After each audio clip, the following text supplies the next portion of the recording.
Il est d'une importance énorme pour le Seigneur, aussi bien que pour son peuple, que cette plénitude de Christ soit dans l'Église et que l'Église soit en elle.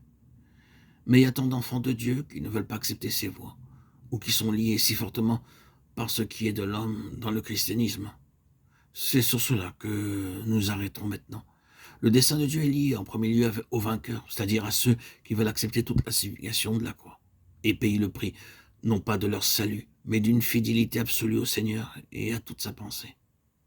Aussi, non parce que Dieu veut qu'il en soit ainsi ou qu'il l'ait ainsi déterminé, mais parce que la majorité de son peuple ne veut pas avancer et qu'il préfère languir dans le désert.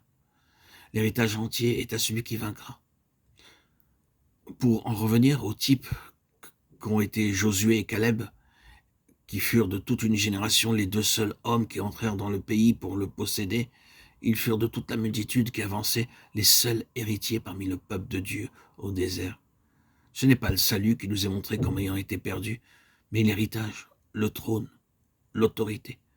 Josué et Caleb étaient un témoignage de vie, alors que la mort faisait rage autour d'eux. Et le vainqueur, dans l'issue finale, sera cet instrument du témoignage, dans lequel toute la puissance de la mort aura été vaincue par la foi. Notre but est de déclarer le dessein de Dieu, qui est la plénitude pour tout son peuple. Nous savons cependant que tous ne suivront pas et notre ministère doit s'accomplir en considérant les vainqueurs. Notre tâche est de donner le message né de l'action de Dieu en nous. Le reste appartient à ceux qui le reçoivent. Répétons-le, la croix de Christ, devenue efficace dans l'être intérieur d'un croyant, rend tout et toute chose possible.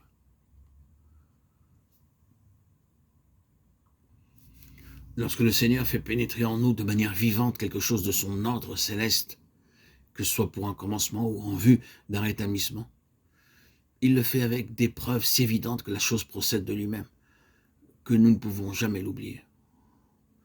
Pour nous, lorsque cette vérité nous fut révélée, nous vécûmes une période dans laquelle les signes étaient si visibles et si nombreux que nous demeurions dans un état d'émerveillement. L'intervention du trône avait été introduite par la croix, par la prière, dans toutes sortes de situations où l'ennemi était puissamment à l'œuvre. Et ces situations avaient été libérées. Nous nous abstiendrons de citer des faits ou de donner des exemples, ce sont les principes spirituels qui nous intéressent ici.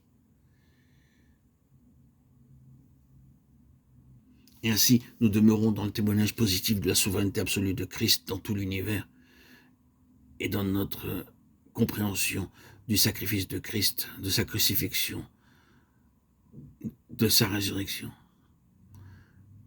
Ainsi, si nous l'avons bien saisi, nous avons été crucifiés avec lui et nous sommes ressuscités avec lui.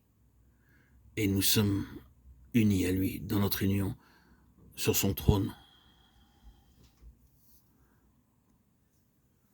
Voulons-nous demander au Seigneur de mettre sur notre cœur le fardeau de son Église?